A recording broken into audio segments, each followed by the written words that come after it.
শতকে ভারতে নারী ছাত্র প্রান্তিক জনগোষ্ঠীর আন্দোলন। 20 শতকে 1905 খ্রিস্টাব্দে ভারতের সাম্রাজ্যবাদী ব্রিটিশ শাসক লর্ড কার্জন বাংলা প্রদেশ ভেঙে দুটুকরো করার সিদ্ধান্ত নিলে বঙ্গভঙ্গ বিরোধী স্বদেশী বয়কট আন্দোলন শুরু হয়। এই আন্দোলন বাংলার বাইরে ছড়িয়ে পড়লে প্রকৃত জাতীয় আন্দোলনে পরিণত হয়। পরবর্তীকালে গান্ধীজির নেতৃত্বে 1920 খ্রিস্টাব্দে শুরু হওয়া অহিংস অসহযোগ আন্দোলন, 1930 খ্রিস্টাব্দে আইন অমান্য আন্দোলন এবং 1942 খ্রিস্টাব্দে ভারত ছাড়ো আন্দোলনের প্রকৃত জাতীয় আন্দোলনের রূপ ধারণ করে। 20 শতকে এই আন্দোলনগুলিতে সক্রিয় অংশগ্রহণের পাশাপাশি ভারতে নারী, ছাত্র এবং প্রান্তিক জনগোষ্ঠীর মানুষরা বিভিন্ন ধরনের আন্দোলন গড়ে তোলেন। বঙ্গভঙ্গ বিরোধী আন্দোলনে নারীদের ভূমিকা। 1905 খ্রিস্টাব্দে লর্ড কার্জন বাংলা প্রদেশ দুভাগ করলে ব্রিটিশ সরকারের বিরুদ্ধে বঙ্গভঙ্গ বিরোধী আন্দোলন শুরু হয়। বঙ্গভঙ্গ বিরোধী বয়কট স্বদেশীয় জাতীয় শিক্ষা আন্দোলনে নারীরা সক্রিয়ভাবে যোগ দেয়। সরলা দেবী চৌধুরানী, গিরিবালা দেবী, অবলা বসু, হেমাঙ্গিনী দাস, কুমুদিনী মিত্র, লীলাবতী মিত্র, কুমুদিনী বসু, সুবালা আচার্য, নির্মলা সরকার যোগ দেয়। রবীন্দ্রনাথের ডাকে রাখি বন্ধন অনুষ্ঠান হয়। স্বর্ণকুমারী দেবী সখী সমিত ও সরলা দেবী চৌধুরানী লক্ষ্মীর ভাণ্ডার স্থাপন করেন। সরলা দেবী নারীদের একতা বৃদ্ধিতে ভারত স্ত্রী মহামণ্ডল প্রতিষ্ঠা করেন। মুর্শিদাবাদের গিরিজা সুন্দরী, ফরিদপুরের সৌদামিনী বসু, বরিশালের সরোজিনী দেবী, মনোরমা বসু, ঢাকার ব্রহ্মময়ী সেন, বীরভূমের দুকড়িবালা দেবী, খুলনার লাবণ্যপ্রভা দত্ত প্রমুখ নারী বঙ্গভঙ্গ বিরোধী আন্দোলনে সক্রিয়ভাবে অংশগ্রহণ করেন।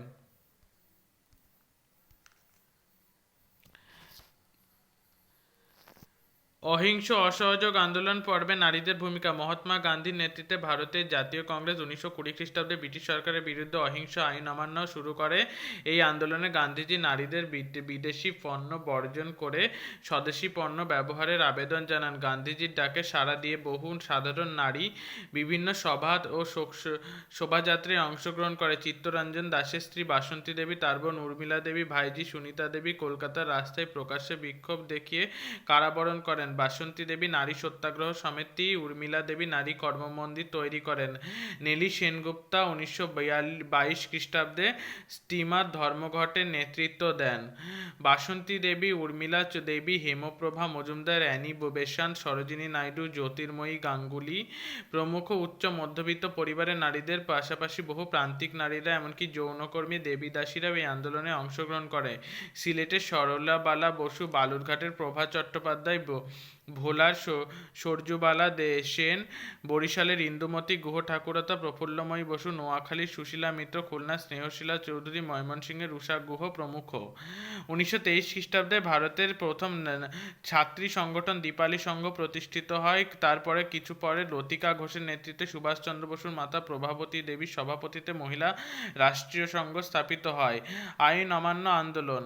1930 খ্রিস্টাব্দে গান্ধীজির নেতৃত্বে কংগ্রেস ব্রিটিশ বিরোধী আইন অমান্য আন্দোলন শুরু করে। বিপুল সংখ্যক নারী সক্রিয়ভাবে অংশগ্রহণ করে আন্দোলনকে শক্তিশালী করে। গান্ধীজির স্ত্রী কস্তুরবা গান্ধী, কমলা নেহেরু, সর্বপ্রাণী নেহেরু, সরোজিনী নাইডু, বাসন্তী দেবী, উর্মিলা দেবী, সরলাবালা দেবী, নেলি সেনগুপ্তা, লীলা রায় প্রমুখ এই আন্দোলনের নেতৃত্ব দেয়। বোম্বাই, দিল্লি, কলকাতা, এলাহাবাদ, লখনৌ, লাহোর প্রভৃতি শহরে বহু নারী আন্দোলনে সামিল হন। কলকাতায় নারী সত্যাগ্রহ সমিতি প্রতিষ্ঠিত হয়। রাজকুমারী অমৃত করের নেতৃত্বে পাঞ্জাবে নারী আন্দোলন শক্তিশালী ওঠে। ভারতের বুলবুল নামে পরিচিত সরোজিনী নাইডু রাষ্ট্রীয় স্ত্রী সংঘ গঠন করেন। ভারত ছাড়ো আন্দোলনের পর্বে নারীদের ভূমিকা। গান্ধীজির নেতৃত্বে জাতীয় কংগ্রেস 1942 খ্রিস্টাব্দে ভারত ছাড়ো আগস্ট ক্রান্তি আন্দোলন শুরু করে। এই আন্দোলনে সুচেতা, কৃপালিনী এবং অরুণা আসফ আলী গোপনে মেয়েদের সংগঠিত করে সামিল হন। উষা মেহতা গোপনে কংগ্রেসের বেতার কেন্দ্র পরিচালনা করেন। আসামে 13 বছরের কিশোরী কনকলতা বড়ুয়া, পাঞ্জাবের গৃহবধূ ভোগেশ্বরী ফুকনেনী, উষা মেহতা প্রমুখ আন্দোলনে ঝাঁপিয়ে পড়েন। বাংলার মেদিনীপুরের তমলুকে সতীশচন্দ্র সামন্তের নেতৃত্বে গঠিত তাম্রলিপ্ত জাতীয় সরকারে নারীরা বিশেষ গুরুত্বপূর্ণ ভূমিকা পালন করেন। মহিলা স্বেচ্ছাসেবীদের নিয়ে ভগিনী সেনা গঠিত হয়। কৃষক পরিবারে 83 বছরের বৃদ্ধ গান্ধী বুড়ি নামে পরিচিত মাতঙ্গিনী হাজরা মেদিনীপুরের তমলুকে থানা অভিযানে নেতৃত্ব দেন। পুলিশের গুলিতে মৃত্যুবরণ করেন। বীরভূমের জেলায় নন্দিতা, কৃপালিনী, রণীচন্দ্র, এলা দত্ত, সুনীতা সেন, লাবণ্যপ্রভা দত্ত, মায়া ঘোষ প্রমুখ ভারত ছাড়ো আন্দোলনকে শক্তিশালী শক্তিশালী করেন। সশস্ত্র বিপ্লবী আন্দোলনে নারীদের ভূমিকা।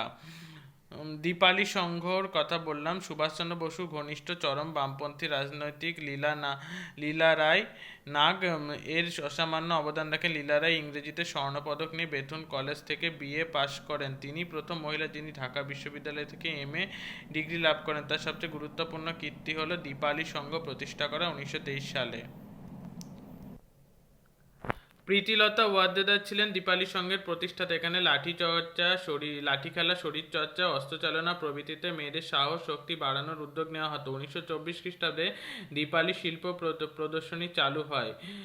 ঢাকার বিভিন্ন স্থানে 12টি অবৈতনিক প্রাথমিক বিদ্যালয় এবং দীপালি স্কুল, নারী শিক্ষা মন্দির, শিক্ষা ভবন প্রভৃতি উচ্চ বিদ্যালয় প্রতিষ্ঠা করে। লীলা রায় 1926 খ্রিস্টাব্দে দীপালি ছাত্রী সংঘ নামে ভারতে প্রথম ছাত্রী সংঘ প্রতিষ্ঠিত করে। 1931 খ্রিস্টাব্দে জয়শ্রী নামে একটি পত্রিকা প্রকাশ করেন। প্রীতিলতা ওয়াদ্দেদার পরাধীন ভারতে যারা সংসারের সুখ শান্তিতে উপেক্ষা করে দেশমাতার মুক্তিপ্রাণ দিয়েছিলেন তাদের মধ্যে অন্যতম বিপ্লবী প্রীতিলতা ওয়াদ্দেদার। তিনি চট্টগ্রামের ধলঘাটে জন্মগ্রহণ করেন। মেধাবী ছাত্রী প্রীতিলতা ঢাকায় আইএ পড়ার সময় লীলা রায় দীপালির সঙ্গে যুক্ত হন এবং কলকাতা বেথুন কলেজে পড়ার সময় কল্যাণী দাসের ছাত্রীর সঙ্গে যুক্ত হন। প্রীতিলতা পরিবারের প্রতি কর্তব্যকে দেশের প্রতি কর্তব্যের কাছে বলি দিতে পারব। প্রীতিলতা মাস্টারদা সূর্য সেনের সশস্ত্র বিপ্লবী দলে যোগ দিয়ে তার ছদ্মনাম গ্রহণ করেন এবং চট্টগ্রাম অস্ত্রাগার লুণ্ঠনে গুরুত্বপূর্ণ ভূমিকা পালন করেন। তিনি টেলিফোন অফিস ধ্বংস, পুলিশ লাইন ধ্বংস, জালালাবাদ পাহাড়ের যুদ্ধ, ধলঘাটের যুদ্ধে অংশগ্রহণ করেন। বিপ্লবী চট্টগ্রামের পাহাড়তলি, ব্রিটিশদের প্রমোদ কেন্দ্র, ইউরোপীয় ক্লাব আক্রমণ করেন। এভাবে ভারতীয় মুক্তি সংগ্রামের প্রথম মহিলা শহীদ 21 বছরের প্রীতিলতার মৃত্যু হয়। মৃত্যুর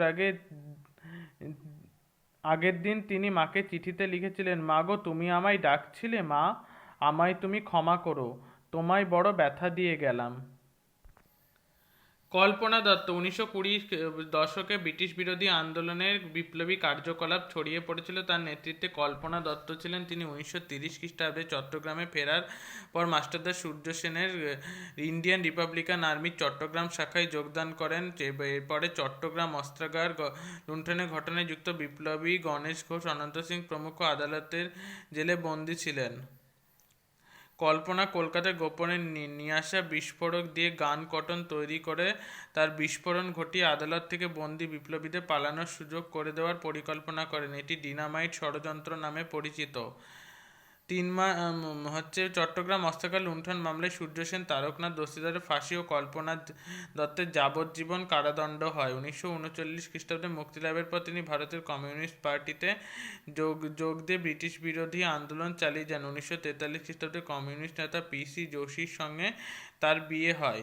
1995 খ্রিস্টাব্দে দিল্লিতে তিনি শেষ নিঃশ্বাস ত্যাগ করেন। তার লেখা চট্টগ্রাম অভ্যুত্থান গ্রন্থটি ঐতিহাসিক দলিল। বিভিন্ন আন্দোলনে নারীদের অংশগ্রহণের বিশেষ বৈশিষ্ট্য বিশ্লেষণ। আজাদ হিন্দ ফৌজের নারী বাহিনী। নেতাজি সুভাষচন্দ্র বসুর নেতৃত্বে 5টি ব্রিগেডের অন্যতম ঝাঁসি ব্রিগেড বা ঝাঁসি বাহিনী। এটি ছিল প্রথম এশিয়ার নারী বাহিনী। সিঙ্গাপুরে কর্মরত চিকিৎসক ডক্টর লক্ষ্মী স্বামীনাথন বা লক্ষ্মী সেহগাল নেতাজির ডাকে সাড়া দিয়ে নিজের উজ্জ্বল কর্মজীবন ছেড়ে ঝাঁসি বাহিনীর নেতৃত্ব গ্রহণ করেন। তিনি পরিচিত হন ক্যাপ্টেন লক্ষ্মী বলে। বেলা দত্ত হাবিলদারের দায়িত্ব নেন। প্রায় 1500 মহিলা এই বাহিনীতে যোগ দেয়। প্রতিমা সেন, অরুণা গঙ্গোপাধ্যায়, মমতা মেহতা, অঞ্জলি ঘোষ, করুণা মুখোপাধ্যায়, মায়া বন্দ্যোপাধ্যায় প্রমুখ নারী উল্লেখযোগ্য। 1943 খ্রিস্টাব্দে অক্টোবর মাসে এই বাহিনীর সামরিক ট্রেনিং শুরু হয়। জাপানি সেনাবাহিনী ব্রিটিশ ভারতে আক্রমণ শুরু করে। নেতাজির আজাদ হিন্দ ফৌজও 1944 খ্রিস্টাব্দে ব্রহ্মদেশের দিকে আসতে থাকে, কিন্তু মিত্রশক্তির চাপের কাছে জাপান কোণঠাসা হয়ে পড়ে। আজাদ হিন্দ সেনারা জাপানে সহায়তা থেকে বঞ্চিত হন। ঝাঁসি বাহিনীর প্রধান ক্যাপ্টেন লক্ষ্মী সেহগাল 1945 খ্রিস্টাব্দে মে মাসে ব্রিটিশ সেনার হাতে গ্রেপ্তার হন। 20 শতকের বিভিন্ন ছাত্র আন্দোলন। বঙ্গভঙ্গ বিরোধী আন্দোলন পর্বে ছাত্র আন্দোলন। 1905 খ্রিস্টাব্দে বঙ্গভঙ্গ বিরোধী আন্দোলন শুরু হলে জাতীয় নেতৃবৃন্দ ছাত্র সমাজকে গোলদিঘির গোলামখানা ছেড়ে বেরিয়ে আসার আহ্বান করেন। সতীশচন্দ্র মুখোপাধ্যায় প্রতিষ্ঠিত ডন সোসাইটি ছাত্রদের ঐক্যবদ্ধ করতে থাকে। আন্দোলনে ছাত্রদের উৎসাহ দেখে সুরেন্দ্রনাথ বন্দ্যোপাধ্যায় বলেন যে তারা এই আন্দোলনকে স্বনিয়োজিত প্রচারক। 31শে জুলাই কলকাতার বিভিন্ন কলেজের ছাত্র প্রতিনিধিরা কেন্দ্রীয় ছাত্র সংগ্রাম কমিটি গঠন করে। 7ই আগস্ট কলেজ স্কোয়ার থেকে মিছিল করে 5,000 ছাত্র টাউন হলে যোগদান করেন। এই পরিস্থিতিতে সরকার 1905 খ্রিস্টাব্দে কার্লাইল সার্কুলার, পেডডাস সার্কুলার, নিয়ন সার্কুলার সহ কয়েকটি দমনমূলক সার্কুলারের কথা ঘোষণা করে ছাত্র আন্দোলনকে দমানোর চেষ্টা করেন। অশ্বিনী কুমার দত্তের নেতৃত্বে ছাত্রদের নিয়ে গঠিত স্বদেশ বান্ধব সমিতি, অ্যান্টি সার্কুলার সোসাইটি 1905 খ্রিস্টাব্দে বঙ্গভঙ্গ বিরোধী আন্দোলনে অংশ নিতে ছাত্রদের সভা সমিতিতে যোগদান, বন্দে মাতরম ধ্বনি দেওয়া প্রভৃতির ওপর নিষেধাজ্ঞা জারি করা হয়।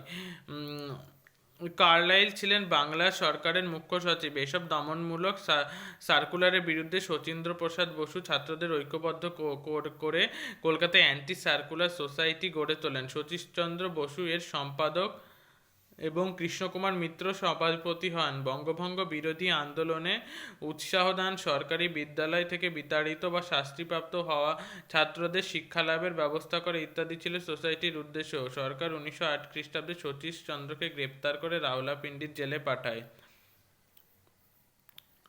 অহিংস অসহযোগ আন্দোলন পর্বে ছাত্র আন্দোলন। গান্ধীজির নেতৃত্বে 1920 খ্রিস্টাব্দে অসহযোগ আন্দোলন শুরু হয়। এই সময় ছাত্ররা স্কুল থেকে বেরিয়ে আসে। এই সময় কলেজের 52,482 জন এবং মাধ্যমিক বিদ্যালয়ের 12,81,810 জন ছাত্র সরকারি শিক্ষা প্রতিষ্ঠান বয়কট করেন। বাংলা, পাঞ্জাব, বোম্বাই, উত্তরপ্রদেশ, বিহার, উড়িষ্যা, পাঞ্জাব, আসাম প্রভৃতি প্রদেশে ছাত্রদের ক্লাস বয়কট আন্দোলন ব্যাপক আকার ধারণ করে। কংগ্রেসের উদ্যোগে কাশী বিদ্যাপীঠ, বেঙ্গল ন্যাশনাল ইউনিভার্সিটি, বিহার বিদ্যাপীঠ, গুজরাট বিদ্যাপীঠ, বারাণসী বিদ্যাপীঠ, জামিয়া মিলিয়া ইসলামিয়া প্রভৃতি শিক্ষা প্রতিষ্ঠান গড়ে উঠলে বহু ছাত্র এসব শিক্ষা প্রতিষ্ঠানে ভর্তি হন। ডক্টর জাকির হোসেন, ডক্টর রাজেন্দ্র প্রসাদ, লালা লাজপত রায়, সুভাষচন্দ্র বসু প্রমুখ বিদ্বান মানুষ এসব প্রতিষ্ঠানে পঠন পাঠন করেন। বাংলায় 190টি, বিহারে 442টি, যুক্তপ্রদেশে 137টি এবং বোম্বাইয়ে 189টি জাতীয় বিদ্যালয় স্থাপিত হয়। আইন অমান্য আন্দোলন পর্বে ছাত্র আন্দোলন। ভারত ছাড়ো আন্দোলন পর্বে ছাত্র আন্দোলন। 1942 সালে ভারত ছাড়ো আন্দোলনের সময় ব্রিটিশ বিরোধী বিক্ষোভ প্রদর্শনে ছাত্রী সমাজ। সূত্র ইয়াসমিন খানের দ্য রাজ অ্যাট ওয়ার। সশস্ত্র বিপ্লবী আন্দোলনে ছাত্রদের ভূমিকা। স্বদেশী আন্দোলন ও তার পরবর্তী ছাত্রদের অংশগ্রহণের ফলে বাংলা, মহারাষ্ট্র, পাঞ্জাব বিপ্লবী আন্দোলন অত্যন্ত শক্তিশালী হয়ে ওঠে। বাংলায় কলকাতায় ছাত্র সতীশচন্দ্র বসু কর্তৃক প্রতিষ্ঠিত অনুশীলন সমিতি, পুলিন বিহারী দাসের নেতৃত্বে ঢাকায় অনুশীলন সমিতি, বারীন্দ্র ঘোষ, উল্লাসকর দত্ত, হেমচন্দ্র কানুনাগো প্রমুখের উদ্যোগে যুগান্তকার পত্রিকা যুগান্তর গোষ্ঠী গড়ে ওঠে। এছাড়া ঢাকায় মুক্তিসংঘ, ফরিদপুরের ব্রতী সমিতি, ময়মনসিংহের সাধনা সমিতি, সুরিত সমিতি প্রভৃতি সমিতি বিপ্লবী কার্যকলাপে বহু ছাত্র যোগ দেন। হেমচন্দ্র কানুনাগো রাজনৈতিক ও সামরিক শিক্ষা লাভের উদ্দেশ্যে বিদেশ যাত্রা করেন। 1908 খ্রিস্টাব্দে তিনি স্বদেশে ফিরে এলে মানিকতলায় একটি বোমা তৈরির কারখানা স্থাপন করেন। অত্যাচারী শ্বেতাঙ্গ বিজয়পতি কিংসফোর্ডকে হত্যার উদ্দেশ্যে বিপ্লবী ক্ষুদিরাম বোস এবং প্রফুল্ল চাকির 1908 খ্রিস্টাব্দে 30 এপ্রিল বোমা নিক্ষেপ করেন, কিন্তু ভুলবশত সেই বোমার আঘাতে মিস কেনেডি আর তার কন্যা নিহত হন। প্রফুল্ল চাকি গুলিতে আত্মহত্যা করেন এবং ক্ষুদিরাম ধরা পড়লে 1908 খ্রিস্টাব্দে তার ফাঁসি হয়। আলিপুর বোমা মামলায় বারীন্দ্র উল্লাসকর দত্তের প্রমুখের দ্বীপান্তর, ঢাকা ষড়যন্ত্র মামলা, হাওড়া ষড়যন্ত্র মামলা, বরিশাল ষড়যন্ত্র মামলা,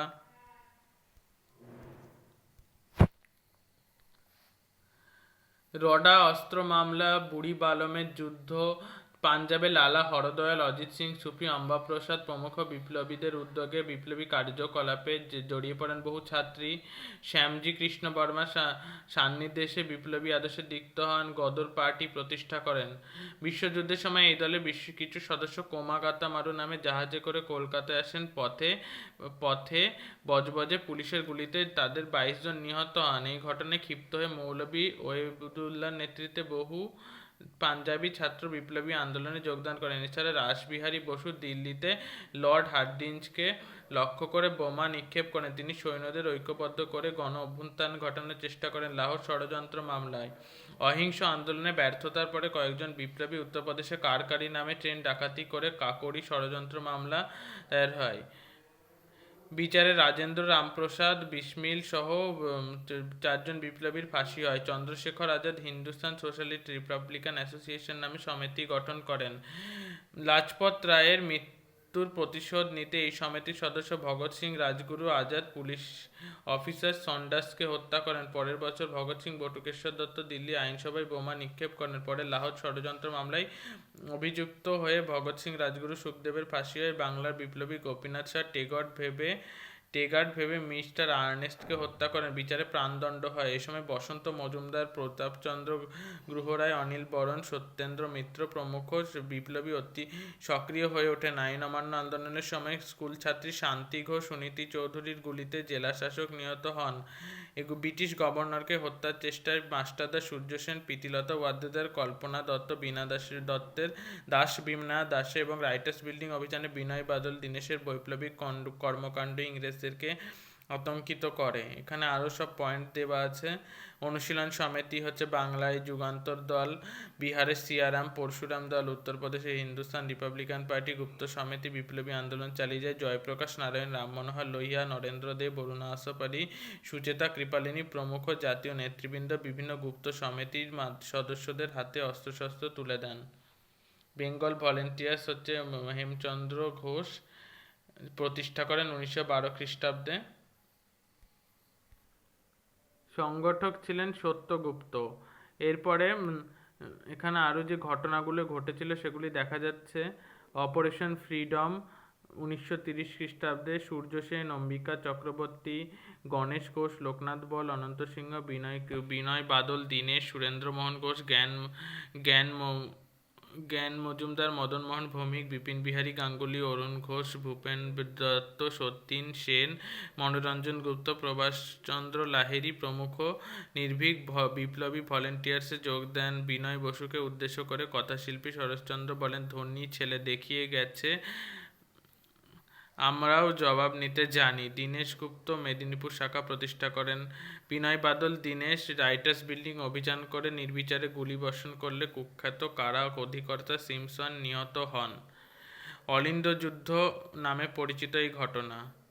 সূর্য সেন, ভারতের বীর বিপ্লবী সূর্য সেন নিজের প্রাণ উৎসর্গ করেছেন একথা প্রমাণ করেন যে মহাকালের জয়মাল্য গলায় পড়তে হলে কালের নির্যাতন অসীম ভোগ করতে হয়। ভারতের স্বাধীনতা সংগ্রামের ইতিহাসে বিপ্লবী সূর্য সেনের অবদান অসামান্য। চট্টগ্রাম উমাতারা বিদ্যালয়ের শিক্ষক সূর্য সেন সকলের কাছে মাস্টারদা নামে পরিচিত ছিলেন। বাল্যকাল থেকে মেধাবী সূর্য সেন বাড়ি সকলের অনুরোধে বিবাহ করলেও স্বাধীন ভারত প্রতিষ্ঠার স্বপ্নে বিভোর হয়ে তিনি সংসার ছেড়ে আজীবন কর্মকাণ্ড বিভিন্ন স্থানে ছুটে বেরিয়েছেন। মাস্টারদার বিপ্লবী দলের নাম পরিবর্তন করেন ইন্ডিয়ান রিপাবলিকান আর্মি। তিনি চট্টগ্রাম অস্ত্রাগার লুণ্ঠনে অংশগ্রহণ করেন। অন্যতম সহযোগী ছিলেন নির্মল সেন, অম্বিকা চক্রবর্তী, গণেশ ঘোষ, অনন্ত সিংহ, প্রীতিলতা ওয়াদ্দেদার প্রভৃতি। চট্টগ্রামে অন্তত 4 দিন ব্রিটিশ শাসন লুপ্ত হয়। লুণ্ঠিত অস্ত্র নিয়ে বিপ্লবীরা জালালাবাদ পাহাড়ে আশ্রয় নেয়।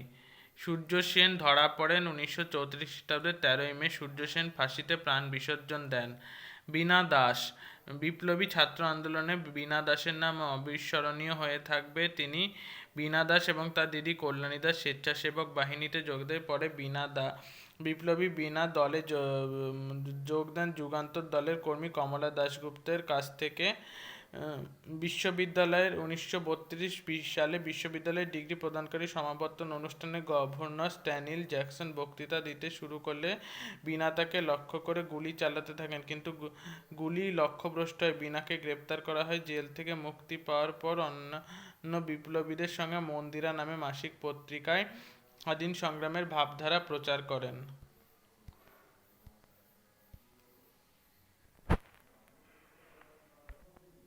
রশিদ আলী দিবস। দ্বিতীয় বিশ্বযুদ্ধে মিত্রশক্তি অক্ষশক্তির পরাজয়ের পর জাপানি সাহায্যের অভাবে আজাদ হিন্দ বাহিনী বিপর্যয়ের মুখে পড়ে। ব্রিটিশদের হাতে আজাদ হিন্দ বাহিনী সেনায় বন্দিত হয় 1945 খ্রিস্টাব্দে। 11ই নভেম্বর আজাদ হিন্দ সপ্তাহ এবং 12ই নভেম্বর আজাদ হিন্দ দিবস পালিত হয়। ক্যাপ্টেন রশিদ উল্লেখযোগ্য ছিলেন ক্যাপ্টেন রশিদ আলী। 1946 খ্রিস্টাব্দে রশিদ আলী 7 বছরের সশ্রম কারাদণ্ড ঘোষণা করে। এই ঘোষণার প্রতিবাদে সব জায়গায় উত্তাল হয়ে ওঠে। 1946 খ্রিস্টাব্দে 11 থেকে 13 ফেব্রুয়ারি গণ আন্দোলন ছড়িয়ে পড়ে রশিদ আলীর মুক্তির দাবিতে। 11ই ফেব্রুয়ারি মুসলিম ছাত্রলীগ কলকাতা ধর্মঘটে ডাক দেয়। 12ই ফেব্রুয়ারি দিনটি রশিদ আলী দিবস হিসেবে পালন করা হয়। 20 শতকে প্রান্তিক জনগোষ্ঠীর আন্দোলন। এই এই অবস্থায় দলিত শ্রেণীর গ্রহণযোগ্য নেতা হিসেবে উঠে আসে অস্পৃশ্য মাহার সম্প্রদায়ের সন্তান বাবা সাহেব ভীমরাও আম্বেদকর।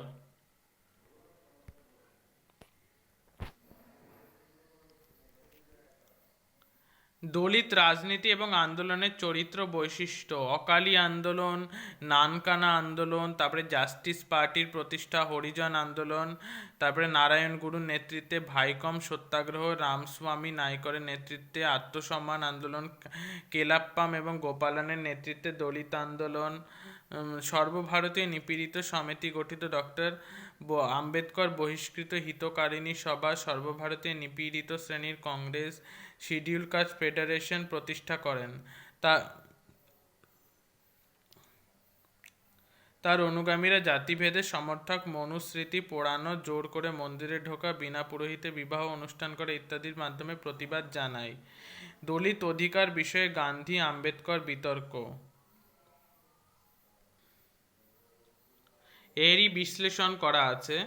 গান্ধীজি দলিতদের নামকরণ করেন হরিজন। অরুন্ধতী রায় লিখেছেন, আম্বেদকর ছিলেন গান্ধীর সবচেয়ে বড় ভয়ঙ্কর প্রতিপক্ষ। বাংলায় নমশূদ্র আন্দোলন। নমশূদ্র আন্দোলনে হরিচাঁদ ঠাকুর, গুরুচাঁদ ঠাকুর, রাজেন্দ্রনাথ মণ্ডল, মুকুন্দ বিহারী মল্লিক, বিরাটচন্দ্র মণ্ডল, যোগেন্দ্রচন্দ্র মণ্ডল, প্রমথ রঞ্জন ঠাকুরের নাম উল্লেখযোগ্য। হরিচাঁদ ঠাকুর ধর্মীয় আদর্শের বন্ধনে নমশূদ্রদের ঐক্যবদ্ধ করে তাদের সচেতন করেন। তার পুত্র গুরুচাঁদ ঠাকুর তার অনুগামীদের নমশূদ্রদের হাতে কাম মুখে নাম ভাবধারায় উদ্বুদ্ধ করেন। নমশূদ্রদের সংগঠিত করার উদ্দেশ্যে সংগঠন গড়ে ওঠে। হরিচাঁদ ঠাকুরের পুত্র গুরুচাঁদ ঠাকুর নমশূদ্র ওয়েলফেয়ার অ্যাসোসিয়েশন গড়ে তোলেন। নিখিলবঙ্গ নমশূদ্র সম্মেলন অনুষ্ঠিত হয়। পরবর্তীকালে উন্নয়নী সভা, বেঙ্গল নমশূদ্র অ্যাসোসিয়েশন, নিখিলবঙ্গ নমশূদ্র সমিতি, বেঙ্গল ডিপ্রেসড ক্লাসেস অ্যাসোসিয়েশন প্রভৃতি গঠিত হয়। নমশূদ্র নেতা বিরাটচন্দ্র মণ্ডল এই সর্বভারতীয় সংগঠনের কমিটিতে বাংলার প্রতিনিধিত্ব করেন। এখানে দেওয়া আছে নমশূদ্র আন্দোলন। 20 শতকে ভারতের নারী ছাত্র প্রান্তিক আন্দোলন এক নজরে বিভিন্ন গুরুত্বপূর্ণ ঘটনাপঞ্জি। 1872 নমশূদ্র আন্দোলনের সূচনা। 1902 শচীশচন্দ্র মুখোপাধ্যায়ের কর্তৃক ডন সোসাইটি প্রতিষ্ঠা। 1905 খ্রিস্টাব্দে কেন্দ্রীয় ছাত্র সংগ্রাম কমিটি প্রতিষ্ঠা। 1905 সরলা দেবী চৌধুরানী কর্তৃক লক্ষ্মীর ভাণ্ডার। 1906 অনুশীলন সমিতি যুগান্তর গোষ্ঠী প্রতিষ্ঠা। 1908 আলিপুর বোমা মামলা। 1909 নমশূদ্র কৃষকদের শক্তিশালী আন্দোলন। 1912 বেঙ্গল নমশূদ্র অ্যাসোসিয়েশন। 1913 গদর পার্টি প্রতিষ্ঠা। 1915 বুড়িবালমের যুদ্ধ, লাহোর ষড়যন্ত্র মামলা। 1921 উর্মিলা দেবী কর্তৃক নারী মন্দির প্রতিষ্ঠা। 1922 নেলি সেনগুপ্তা স্টিমার ধর্মঘট। 1923 খ্রিস্টাব্দে ঢাকায় দীপালি সংঘের প্রতিষ্ঠা। 24 হচ্ছে আম্বেদকরের হিতকারিণী সভা প্রতিষ্ঠা। 25 রামস্বামী নাইয়ারের আত্মসম্মান আন্দোলন। 25 কাকড়ি নামক স্থানে ট্রেন ডাকাতি ও কাকড়ি ষড়যন্ত্র মামলা। 1926 লীলা রায়ের উদ্যোগে দীপালি ছাত্রী সংঘ। নাগপুরে দলিত সম্মেলন। নিখিলবঙ্গ নমশূদ্র সমিতি প্রতিষ্ঠা। 1928 ভগৎ সিং অন্যদের দ্বারা সান্ডার্স নিহত। বেঙ্গল ভলেন্টিয়ার প্রতিষ্ঠা। 1930 নিপীড়িত শ্রেণীর কংগ্রেস প্রতিষ্ঠা। 1930 বিনয় বাদল দীনেশ কর্তৃক রাইটার্স বিল্ডিং অভিযান। অলিন্দ যুদ্ধ। ইন্ডিয়ান রিপাবলিকান আর্মি প্রতিষ্ঠা। চট্টগ্রাম মস্তাগান লুণ্ঠনে প্রীতিলতা ওয়াদ্দেদারের যোগদান। জালালাবাদ পাহাড়ের যুদ্ধ। 1931 ভগৎ সিং রাজগুরু সুখদেবের ফাঁসি। 32 গান্ধীজি আম্বেদকরের মধ্যে পুনা চুক্তি। 1932 ধলঘাটের যুদ্ধ, প্রীতিলতার অংশগ্রহণ, প্রীতিলতা ওয়াদ্দেদারের নেতৃত্বে চট্টগ্রামে ইউরোপীয় ক্লাব আক্রমণ, বীণা দাস কর্তৃক গভর্নর স্ট্যানলি জ্যাকসনকে গুলি। 1938 খ্রিস্টাব্দে ইন্ডিপেন্ডেন্ট শিডিউল কাস্ট পার্টি প্রতিষ্ঠা, 1942-এ শিডিউল কাস্ট ফেডারেশন প্রতিষ্ঠা, 1943-এ আজাদিন ফৌজে ঝাঁসি রানী বাহিনীতে লক্ষ্মী সাইগালের যোগদান, 1946-এ রশিদ আলী দিবস 12ই ফেব্রুয়ারি।